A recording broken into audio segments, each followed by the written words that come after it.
Lahat ng hindi sinasabing salita ay maririnig ng isang taong marupok ang puso, basta sa true love touch. Ilang segundo akong natulala sa sinabi ni Gilbert sa akin. Napakurap-kurap ako para palasan ang nagbabadyang pagluha. Tumikim din ako para kumalma at mawala ang bara sa aking lalamunan. Huwag kang magbibiro ng ganyan, Gilbert. Narinig ko pa ang kanyang mahinang pagbuntong hininga bago tuluyan niyang binuksan ang nakalak na pinto ng kotse. Hindi ko alam ngunit ang salita ni Gilbert ay nagdulot ng sakit sa aking pagkatao, para bang isa itong punyal na agad tumarak sa akin hanggang manghina ako.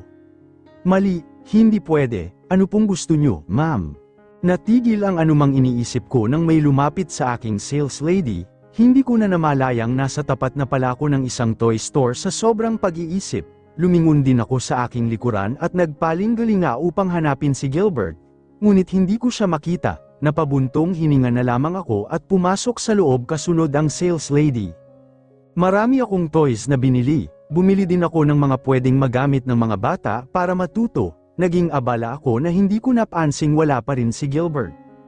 Nasaan ka na ba, Gilbert? Puntahan mo na ako, please. Kanina pa kita hinahanap, Hilda, nasaan ka ba? Nag-aalala na ako sa'yo. Halata ko sa boses nito ang pag-aalala. Bagay na nagpapaalala sa akin kung bakit ko kailangang pigilan ang aking sarili sa isang damdamin na hindi maaari. Nahanap din kita, lumingon ako at agad na nakita si Gilbert, nakangiti itong nakatitig sa akin habang dahan-daang ibinababa ang cellphone mula sa tainga nito.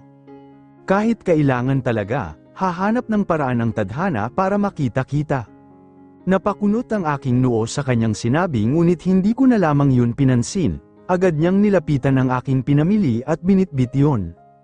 Ipinagkibit balikat ko na lamang ang kanyang sinabi at nilapitan ito para tulungan. Akin na, Hilda, ang mga babae hindi pinapahirapan kundi inaalagaan. Tumigil ka Gilbert kundi masasapak na kita, namumuro ka na sa akin. Tumawa ito sa aking sinabi at nauna nang maglakad papalayo sa akin. Napapailing na sinundan ko na lamang ito. Kahit ganoon ang nangyari ay gumaan naman ang aking pakiramdam. Alam kong iba si Gilbert sa lahat. Mabait ito sa akin mula pa noon. Ako lang naman ang tumutulak dito papalayo. I know he will respect me. Maging ng aking damdamin. Tanghali na pala, pwede bang dumaan muna tayo sa food chain? Paborito kasi ng mga bata ang Chicken Joy doon, saka masarap din ang spaghetti nila. Talagang mahal mo ang mga bata, Hilda. Sana lahat ng magulang katulad mo. Napahawak din ako sa aking impes na tiyan, kung sana ay naging maingat ako, marahil katulad ng sinabi ni Gilbert naging mabuting ina na rin ako. Oh, natahimik ka na dyan? Malapit ka nang umuwi kaya madadalaw mo na siya, miss ka na rin noon panigurado. Ako rin naman, tanging nasambit ko na lamang, kinagat ko ang pang-ibabang lobby upang supulan ang kung anumang nais kong sabihin. Marami man akong gustong malaman gusto ko pa rin na ako ang mismong makaalam, gusto ko pa rin na ako mismo ang makakita sa mga bagay na nais kong malaman. Ilang sandali pa ay tahimik naming binaybay ang daan patungo sa orphanage, napakagaan ng aking pakiramdam habang nagbabiyahe. Masaya ako sa mga bagay na nangyayari sa akin higit sa kalungkutan na minsan ko na lamang maramdaman. Kapag masaya ka sa bagay na nangyayari sa paligid mo, hindi mo na mararamdaman ang kalungkutan sa iyong puso. Ang kailangan mo lamang gawin ay pahalagahan at mahalin ang mga bagay na mayroon ka higit sa mga bagay na wala ka. Life is about contentment. Habang pinagmamasdan ko ang mga bata na masayang tinatanggap ang regalo mula sa akin, ay hindi ko mapigil ang maramdaman ang sobrang kasiyahan. Nag-uumapaw ito sa aking puso na pakiramdam ko sisabog ito sa galit. Ang gwapo naman po pala ng asawa niyo, Miss Hilda.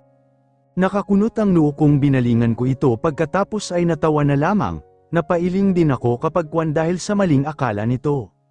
Tama ka Jenny, ang ganda din naman ni Miss Hilda kaya bagay talaga sila. Ano ba kayo, kung ano-ano ang pinag-iisip nyo, bagay ba talaga kami? Natigil ang sinasabi ko nang inakbayan ako ni Gilbert, agad-agad ay hinapit niya ako papalapit sa kanya na para bang hahalikan ako sa aking pisngi. Napapikit ako dahil sa nararamdamang kaba ngunit hindi nangyari ang iniisip ko. Napakaganda at napakabait ng asawa ko, Inangat ko ang aking paningin at nakita siyang titig na titig sa akin. Alam kong kunot na kunot ang aking noo na nakatitig din kay Gilbert. Naguguluhan ako dahil alam kong hindi magandang biro ang sinabi niya. Hindi magandang biro yan. Tandaan mo, Hilda naman, ngayon lang may nagsabing asawa kita at bagay tayo kaya masaya ako. Hinaplos din ito ang tagiliran na siniko ko kanina. Nilingon ko rin ang mga kasama ko kanina at nakitang abala na ang mga ito. Agad akong nakahinga ng maluwag dahil doon, pagkatapos ay nakangiting pinagmamasdan si Gilbert na mukha pa ring batang nagmamaktol. Seryoso na nga, Gilbert, bakit matagal ko nang alam Hilda na anal na kayo ng kapatid ko? Nanlaki ang aking mga mata, hindi ko sinagot si Gilbert bagkus ay iniwan ko siya roon, hindi ako handang pag-usapan ang bagay na yon. Hindi ko pinansin si Gilbert maging ang pangungulit nito.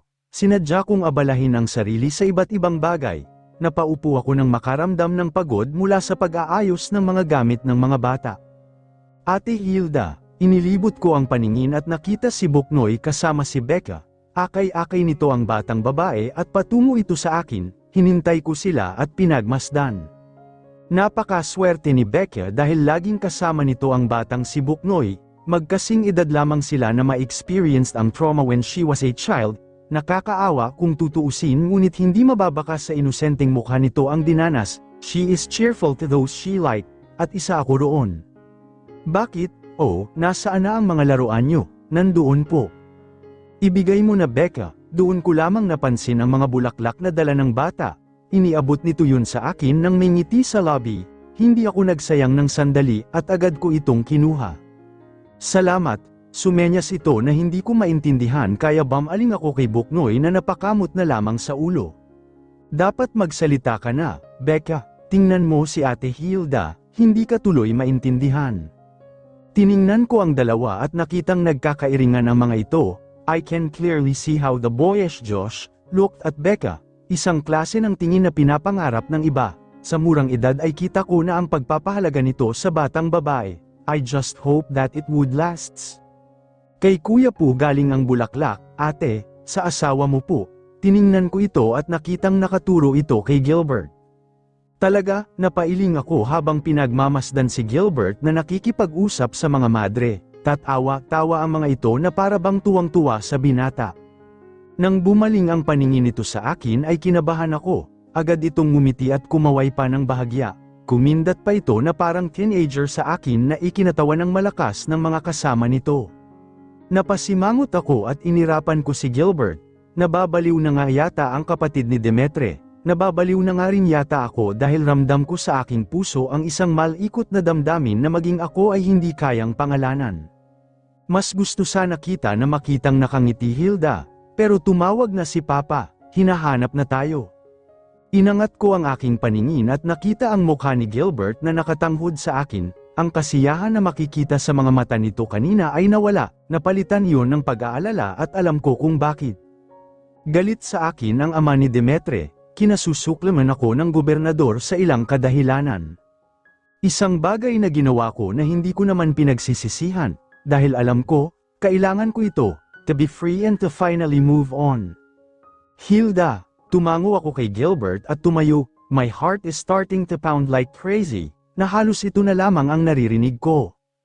Kapag kuwan ay tiningnan ko si Gilbert sa kanyang mga mata, I am uncertain for what I say to him, but unexpected words slip from my mouth. Tama ka, matagal ng anal ang kasal namin ni Demetre. Kanina pa ako nagpalinggalinga sa loob ng restaurant, sinilip ko ang aking cellphone at nakita ang oras doon, mag-aalas 2 na ng hapon at mukhang hindi nasisipot ang taong aking kikitain. Dinial ko rin ang numero ni Ancheta para kausapin ito. Hinintay kong may sumagot sa kabilang linya ngunit nabigurin ako. Tumayo ako upang lisanin ang lugar ngunit natigil ito ng isang kamay ang pumihil sa akin mula sa likuran. Sorry, I'm late, agad itong lumipat sa aking harapan kaya tuluyan ko itong nabestahan ng mabuti. Attorney Martin Panzelan at your service, nakangiti nitong inilalahad ang kaliwang kamay sa akin na agad ko namang tinanggap. Hilda Rivera, yes, of course, I know you. Agad itong naupo sa aking harapan habang inilalagay ang isang attaché case. Attorney Martin Ponzalan at a very young age is one of the sought-after attorney in the Philippines. 2 taon pa lamang itong nasa general practice, ngunit malalaking kaso na kaagad ang hawak nito. Isa na nga doon ang kaso ng aking kaibigang si Ancheta. Miss Ancheta Dantes called me about your problem, Miss Rivera, and I must say, you did the right choice. Malakas din ang kaso mo kung ay lalaban natin ito. Ibang-iba na ang aura nito kumpara kanina. Seryoso yun at tila malalim ang iniisip habang may binabasa sa papel na hawak nito. Hindi ko nababasahin ang konstitusyon, alam mo naman siguro ang grounds mo. Isusulat ko kaagad ang aming kontrata para simulan ang kasong ito. Hindi ba ako mahihirapan dito? Pagkatapos ay seryoso ako nitong tinitigan, nakataas ang kilay na parabang isa akong clown sa kanyang paningin, kakaiba din ang mga titig nito. Alam kong gwapo ako pero bukod pa roon magaling kong paikutin ang lahat. No need hearings kung yan ang gusto mo, naiintindihan ko, may pinoprotektahan ka. Paano ang biyanan at asawa ko? Leave it to me, ako mismo ang kakausap sa kanila. Gusto ko lang sabihin sa iyo na matagal ang process ng annulment dito sa Pilipinas, pero dahil ako ang attorney mo walang problema. Nakahinga ako ng maluwag dahil sa sinabi nito. Mukhang tama nga yata si Ancheta. Attorney Ponzalan is the devil in court. Nagtaka tuloy ako kung paano nito nagagawa yun. He is nearly in his 30s and he seemed so sure in everything he does. Kinakabahan man ako sa aking gagawin ngunit kailangan kong subukan. This is the best for me. Don't worry, Miss Rivera. I know, I'm handsome and I also have a good heart. I hate man who cheats, especially if it is already committed. It's on me. Just give me what you can give. If I return it, it's my choice. Nagulat ako sa kanyang sinabi. Umiling ako at nagprotesta ngunit hindi ako nito pinakinggan. He already fixed his mind and I don't have the guts to protest. I am hopeful for a great result. I waited days for some results. Until, Demetre showed up in my unit. He looks haggard and stressed. Mukhang walang maayos na tulog dahil sa maitim na linya sa ilalim ng mga mata nito. Ganoon ka na ba kadesperado na makipaghiwalay sa akin? Laminga ako sa paligid at nakahinga ng maluwag ng walang makitang tao sa lugar. Pinapasok ko si Demetre sa aking unit. Anong sinasabi mo, Attorney Ponzalan? Hilda, hindi mo ba kilala? Akala ko ay hindi pa kumikilos si attorney ngunit mukhang mali ako. Umupo ako sa katapat na silya ni Demetre at tinitigan ito. Kailangan natin yun, Demetre. Hindi mo ba nakikita? Pinapahirapan lang natin ang isa't isa. Paano mo nasasabi yan, Hilda? Ang bilis mo namang bumitaw. Mabilis ang aking mga kilos at agad na nilapitan si Demetre. Sinampal ko siya sa kanyang mukha na ikinagulat nito. Huwag na huwag mo akong mahusgahan na parabang ako pa ang nagkasala sa atin. Dinuro ko si Demetre. Halata rin sa aking boses ang kinikimkim kong galit. Galit para sa kanya at para sa panluloko niya sa akin. Hilda, mahal kita, pinipilit kong iwasan ang kakambal mo, pero bawat pagmamakaawa ko sa iyo, binabaliwala mo, hindi mo na ba ako mahal, kaya ganoon mo na lang ako kabiles pakawalan? Damang-dama ko sa boses ni Demetre ang paghihirap, naaawa ako sa kanya ngunit habang tinititigan ko siya ay nanunumbalik sa akin ang nangyari noong huli naming pagkikita. Kung paano niya inalo ang aking kapatid at kung paano siya naging sunod-sunuran dito, hindi lang maamin ni Demetre sa akin ngunit alam kong mahalaga ang kapatid ko para sa kanya, kaya ko ginawa ang bagay na ito.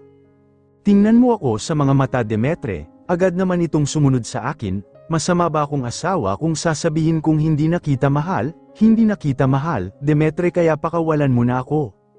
Nakita ko kung paano umalag ang mga balikat nito habang nakatungo, ng mga sandaling yon kahit anong tatag ko, lumuha pa rin ako. Masakit ngunit kailangan, nandito na tayo, Hilda. Suot ko pa rin ang eyeglass na ibinigay niya sa akin kanina. Napakalaki ng Manila kaya alam kung marami ang tao roon. Lalo pat isang prominenteng tao si Governor. Ilang nobena kaya ang kailangan ko ngayon. Ano ka ba? Ikaw pa rin ang paborito ni Papa kahit sinuwi mo siya. Mukha lang yung kakain ng tao pero mabait yun. Ganun pa man ay hindi pa rin nawala ang kaba sa aking dibdib. Hindi ko alam kung papaano ko pakikiharapan ang pamilya ni Demetre. Matagal-tagal na rin ang huli akong dalawin ng ina nito. habang ang papa naman nito ay ngayon ko lang ulit makikita mula nang umalis ako ng balayan. Naaalala ko pa kung paano ito nanggalaiti sa galit habang kinakausap ako sa telepono, bawat binibitiwan nitong salita ay parang punyal na diretsyong tumatarak sa aking puso. Ganun pa man ay wala itong nagawa, ginawang posible ito ni Attorney Panzalan. Halika na, Hilda, nauna itong bumaba sa akin at lumipat sa aking direksyon upang pagbuksan ako. Kahit may pag-aalinlangan ay bumaba ako. Bunungad kaagad sa akin ang malawak na lobby ng Manila Pen. Ang nagkikislap ang mga ilaw at ang magarbong entrada nito. Ibinigay muna ni Gilbert ang susi ng kotse sa valet bago kami sabay na pumasok. Hinawakan niya ang kamay ko na aking ikinagulat. Sinulyapan ko siya ngunit seryoso lamang itong nakatingin sa aming harapan. Ipinagkibit balikat ko na lamang ang kanyang ginawa at hindi na nagreklamo pa. Nang marating namin ang restaurant sa lugar ay binitiwan din naman niya ang mga kamay ko. Relax, nanlalamig ang kamay mo. Sorry. Sabay naming pinuntahan ang mesa ng mga magulang ni Gilbert, ang dati kong mga bayanan. Habang papalapit ay naaninag ko kaagad ang mukha ng mama nito nang nakangiti. Itinoon ko sa kanya ang aking atensyon ngunit traidor pa rin ang aking mga mata. Sa kaliwang bahagi ng mama nito ay ang aking dating biyenang lalaki. Seryoso itong nakatitig sa amin ni Gilbert, partikular na sa akin. Walang kemo emosyon ang mga mata nitong diretsyo kung makatingin. Hilda, bati kaagad sa akin ng nanay ni Gilbert. Tumayo ito upang yakapin at magbeso sa akin. Kumusta ka? Ayos lang po, kayo po, maganda pa rin kahit sobrang stress. Kumusta ka, Hilda? Bati ng dati kong biyenang lalaki. Binalingan ko ito at nginitian, ngiting alam kong hindi umabot sa aking mga mata na may halong agam-agam at pagdududa. Ayos lang po, Governor, tumango lamang ito sa akin at hindi na nagtanong pa. Umupo ako sa bakanteng silya na inihanda ni Gilbert at tahimik na nagmamasid.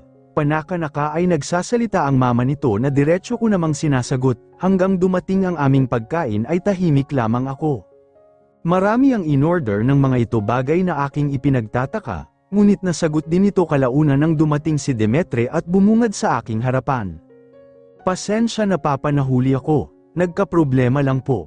Maupo ka na Demetre, agad namang tumalima si Demetre. Naupo ito sa katabi kong silya sa aking kaliwang bahagi habang si Gilbert naman ay nasa aking kanang bahagi. Napapagitnaan ako ng dalawa na mas lalong nagpailang sa akin. Gusto kong anuwi ka na ng balayan, Hilda. Hinayaan kita sa gusto mo noon. Ako naman ang hihingi ng pabor sa iyo ngayon. Ang usapan ay usapan. Alam mo yun, Hilda. Naiintindihan ko po. Ikaw naman, Demetre, atali mo yang kabit mo. Noong isang linggo lang may balitang kumalat sa'yo. Mabuti na lamang at naagapan kaagad ng mga tauhan ko. Nakita kong bamaling ang tingin ni Demetre sa akin, hindi ko siya pinansin at nagpatuloy lamang sa pagkain. Alam kong kalabisan ngunit may naramdaman akong inis para kay Demetre. Inis para sa mga naging desisyon niya sa buhay at inis para sa aking sarili. Pasensya na, Papa, gusto kong sa susunod na linggo ka na umuwi. Hilda, gusto kong sa pag-uwi mo ay umasta kang asawa ni Demetre, na walang nangyari sa inyo o kahit ano pa man, hindi bulag ang mga tao, ang kailangan nyo lang ay magaling na pag-arte kaharap ang publiko. Minanipula lahat ng ama ni Demetre ang magiging kilos ko sa loob ng kampanya ng dati kong asawa. Sa lahat ng sinabi nito gusto kong umiling at pumalag, ngunit tulad ng sinabi nito ang usapan ay usapan. Ang kalayaan ko kapalit ang pagpapanggap. Handa ka na ba, Hilda? Prente itong nakaupo sa driver's seat ng kotse at abala sa pagmamaneho patungong balayan. Natanong ko kagad sa aking sarili kung handa na ba ako? Isang linggo na mula nang maganap ang pag-uusap sa Manila Pen. Sumang-ayon ako sa lahat at hindi na nagsalita pa. Sa isip ko ay kaya ko namang gampanan ang sinasabi nito lalo pat artista ako. Bukod pa sa katotohanang may usapan na kami matagal na. Pinaghandaan ko na ang araw na ito. Nakita kong tumango siya sa aking sinabi at hindi na muling nagsalita pa. Nakakatawa kung iisipin na kung gaano kami kaingay noon kapag umuuwi sa balayan tuwing pagkatapos ng aking trabaho, ay ganoon naman kami katahimik ngayon, sadyang nagbabago ang lahat. Nasa bungad pa lamang kami ay may samalubong na sa amin na isang sasakyan at 2 motorsiklo. Nauna din itong nagmaneho papasok sa bayan. Agad kong binalingan si Demetre na tahimik pa rin, ang buong atensyon nito ay nasa aming harapan at minsan ay napapasulyap sa aming likuran, nang tingnan ko iyon ay agad kong nakita kung bakit. Bakit mukhang may motorcade? Tiningnan ko ang kanyang direksyon at mas lalo akong nainis nang mapagtanto kung wala itong balak sumagot. Demetre, marahan ko pang tinapak ang kanyang braso upang maagaw ang kanyang atensyon.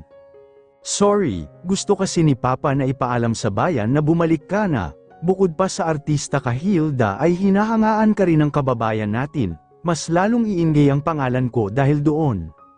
Sa narinig kong sagot ni Demetre ay gusto ko siyang suntukin sa mukha, mas lalo ko lang napagtanto ang mga bagay na hindi ko man lamang napansin sa kanya noon. Sa sitwasyon namin ngayon ay hindi ko maiwasang isipin na ako at si Demetre ay iisa, pareho kaming kinokontrol ng kanyang ama. Totoo nga ang sinabi ni Demetre. Halos lahat ng aming madadaanan ay may mga nagkukumpulang tao sa kalsada, ang iba ay mayroon pang dalang poster at banner para sa akin, may mga malalaking tarpaulin din sa bawat munisipyo na aming madadaanan, hanggang marating namin ang provincial capital ay bumungad kaagad sa akin ang isang malaking electronic billboard na naglalaman ng aking mga mukha. Kung sana isa akong artista na uhaw sa atensyon at pagmamahal ng aking tagahanga ay malulugod ang puso ko sa nakita, ngunit, iba ako, dahil ang ginawa nila ngayon bilang pagsalubong sa akin ay hindi nakakatuwa. Mahal ko ang bayan ng Balayan maging ang mga mamamayan nito, at ngayon, naaawa ako sa mga taong aking niloloko dahil sa paniniwala na asawa pa rin ako ng kanilang mayor. Nandito na tayo, Hilda, pasensya ka na at hindi ko napigilan si Papa at pumayag na lang sa gusto niya. Pabulong tumango ako bilang pagsang-ayon, wala na rin naman akong magagawa. Sinalubong kaagad kami ng kanyang ama pagbaba, habang ang mga trabante maging ang mga manggilan-ngilang personalidad ay naroon din at nagmamasid, may inimbitahan din silang ibang local media na abala sa pagkuha ng mga litrato. Hindi pa man tuluyang nagsisimula ang kampanya ni Demetre, ngunit sumasakit na ang aking ulo. Buti at nakarating ka na, Hilda, ngumiti ako at nagmano bago siya sinagot, oo nga po, Papa. Lalo pa nang lapitan ako ni Demetre at agad na humawak sa aking baywang. Naramdaman ko pa kung paano niya halikan ang tuktok ng aking ulo, nais ko man na pumalag ay hindi maaari, parte ito ng pag-arte ko, parte ako ng isang panloloko. Alam ko rin na masaya si Governor sa pinapakita namin ngayon, dalawang tao na mukhang nagmamahalan, maging ang mga taong nanunood sa amin ay may mga ngiti sa labi. Alam ko kahit na hindi sabihin ni na Demetre ay malaking tulong ang nagawa ko sa kanila para mas lalo siyang hangaan ng madla. Sana ganito na lang tayo lagi, nahahawakan kita at naamoy. Nasa function room kami ng Kapitolyo at nakikipagbatian sa mga naroon, may assembly meeting ang mga mayor at kabilang na doon si Demetre. Hindi na mangyayari yun, ngumiti din ako, ngiti na alam kong hindi totoo. Humiwalay din siya sa akin pagkatapos, hindi ko na siya sinundan kung saan siya pupunta, mas gusto kong mapag-isa, malayo sa mundo ng politika, malayo sa mundo ni Demetre. Napakaswerte talaga ni Mayor Demetre dahil asawa kanya, Miss Hilda. Abner po ng Media Balita, inilahad nito sa aking harapan ang kamay at agad ko naman yung inabot. Hello Abner, Miss Hilda, may itatanong lang po ako, kung ayaw niyo po, pwede naman kayong tumanggi. Magandang exposure din po ito para kay Mayor na tatakbong Governor. Ngumiti ito sa akin at ginaya ako sa isang bakanteng mesa, pareho kaming naupo roon nang nakaharap sa isa't isa, lahat ng tanong niya ay sinagot ko, lahat ay may halong kasinungalingan, ang nais ko na lamang sa ngayon ay matapos na ang aking pagpapanggap. Ano po ang opinyon niyo sa pagtakbo ni Mayor bilang Governor ng bayan, hindi ba kayo nahihirapan, wala din ba kayong balak magkaanak? Ang mga tanong nito ay kakaiba sa mga nauna, idagdag pa ang katotohanan na ang mga tanong nito ay may personal na koneksyon para sa akin, mga bagay na hindi ko basta-basta masasabi sa iba. Mukhang nagkakasiyahan kayo, mahal, hindi naman po, Mayor, may mga bagay lang po akong tinanong kay Miss Hilda para po sa pagtakbo nyo. Tiningnan ko si Demetre na nasa aking gilid. Nakangiti ito ngunit alam kong kakaiba iyon. Niloko man ako ni Demetre, kilala ko pa rin siya. Ano ka ba? Nagtanong lang naman si Abner, tapos na ba kayo? Iuuwi na kita, Hilda. Oo, salamat po, Miss Hilda. Pasensya na rin po sa disturbo. Nalalayan kaagad ako ni Demetre sa paglalakad at iniwan namin si Abner sa mesa ng nag-iisa, ni hindi man lamang namin nagawang magpaalam kay Abner. Napagtanto kong napakahirap ng buhay sa politika, ang hirap magsinungaling dahil may mga taong nakabantay sa iyong bawat kilos, napakahirap biguin ng mga taong umaasa, ngunit, ganun pa man ay alam kong marami pa rin ang nandadaya para makuha ang simpatsya ng iba, katulad ko. Si Gilbert na muna ang maghahatid sa iyo sa bahay, may meeting kami ng mga kaalyado ko. Ayos lang, nagpaalam ako sa mga tao na naroon ayon na rin sa kagustuhan ni Demetre, isa-isa ko silang kinausap na para bang matagal na kaming magkakilala, maging kay Governor ay nagpaalam din ako. Pagkatapos ay tahimik akong hinatid ni Demetre sa labas, wala na rin ang mga tao roon kaya mas panatag ako. Alam kong pagod ka sa biyahe, Hilda. Magpahinga ka na sa bahay, parating na rin si Gilbert para sunduin ka. Alam mong hindi ako sang-ayon sa pagtira sa mansyon ng mga magulang mo Demetre pero wala ka man lang ginawa, hanggang kailan ka ba ganyan, hanggang ngayon, hindi ka pa rin marunong manindigan. Hindi mo kasi naiintindihan, na naduwag ka, pareho naming nilibat ang paningin at nakahinga ng maluwag nang makitang walang tao sa lugar. Hilda, Demetre, pareho kaming napabaling ng tingin sa pinagmula ng boses, tumaas kaagad ang kilay ko nang makita ang kapatid, formal ang suot at halatang nag-ayos, halata sa kilos nito ang pagmamadali at alam ko na kaagad kung bakit, matagal na panahon man ang lumipas, hindi pa rin ito nagbabago. Helga, anong ginagawa mo dito? Tanong kaagad ni Demetre. Gusto kitang makita, hinahanap ka na ng anak natin, matagal ka nang hindi nakakadalaw. Para akong hangin sa paningin ng aking kakambal, ni hindi niya ako napansin o sadyang hindi niya ako pinansin, diretso ang titig nito kay Demetre na para bang ito lamang ang nakakikita nito. Hindi ko alam kung ano ang magiging reaksyon ko, pakiramdam ko natutuwa ako ngunit may bahid pa rin ng pait ang aking pagkatao. Tumikim ako para agawin ang kanilang atensyon lalo na ng aking kakambal, hindi naman ako nabigo at napabaling ito sa akin. Kumusta ka na? Helga, bumalik ka na pala, bakit, kinakabahan ka na ba? Sabi ko kasi sa'yo di ba, atali mo? Ang kapal talaga ng mukha mo, Helga, wala pa rin namang pumapansin sa amin dahil abala ang lahat sa loob ng Kapitolyo, malaya kaming gawin at sabihin ang gusto naming gawin, kaya hindi ako nag-isip, ngumisi ako pagkatapos ay isang malakas na sampal ang iginawad ko sa aking kakambal, nagulat ito sa aking ginawa, maging si Demetre ay nanlaki din ang mga mata. Itinaas ko ang aking palad paarap at tiningnan yun. Pasensya ka na, marunong na kasi itong kumilatis ng ahas. Masakit ba? Langhiya ka. Sorry, my bad. Saktong dumating ang sasakyan ni Gilbert at mabilis akong sumakay sa loob. Marami na ang nagbago sa loob ng 2 taon, hindi na ako ang dating Hilda. Hindi na ako maaawa o paaapi. Tatayo ako bilang ako kahit na